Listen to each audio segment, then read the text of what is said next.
Yusuf is a widow raising 4 children. Her husband was a law enforcement official for Daesh until he was killed in an airstrike 2 years ago. When he pledged allegiance to ISIS, the liberation of East Mosul had already started.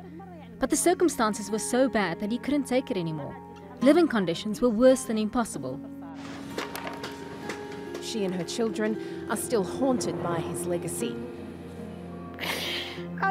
The whole family is destroyed, deprived of everything. Sometimes when we go to sell the bread in the mosque, some people disgrace me by saying that my father was Daesh. I swear to God, this is so painful to me. They're talking about my father and it makes me feel sad. It hurts me.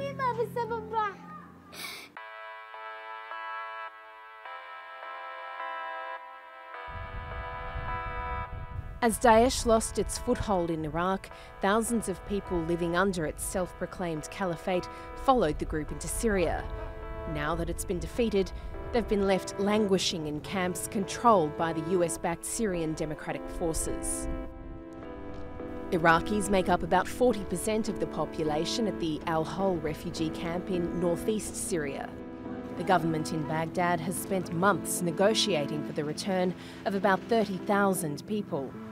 But they could end up swapping one camp for another. According to the Washington Post, Iraqi officials want to isolate them in detention camps. Partly because of security concerns, and partly because they're at risk of violent retribution from neighbours displaced by Daesh. Even those already back in Iraq face isolation and exclusion. They call us Daeshi families. They don't give us identification cards. Our children are unable to go to school, and they are fighting us. On what basis are these children being punished for their father's sins?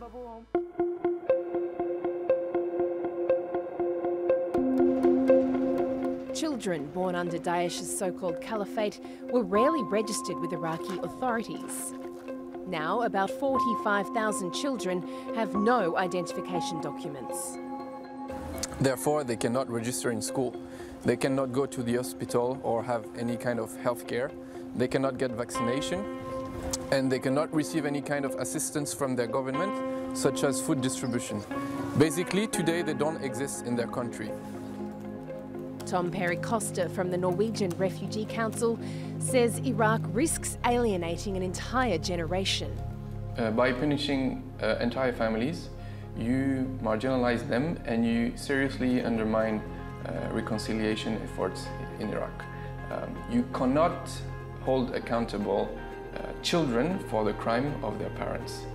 You cannot hold accountable a widow because her husband took the wrong path. If they are ignored, what are they going to give back to Iraq? What kind of future will Iraq have? Can we expect any kind of future for Iraq? These children will become aggressive, bloodthirsty and savage. Am I right or not? And a radicalised generation is the last thing Iraq needs as it tries to rehabilitate its people and rebuild the country. Denee Savoia, The Newsmakers.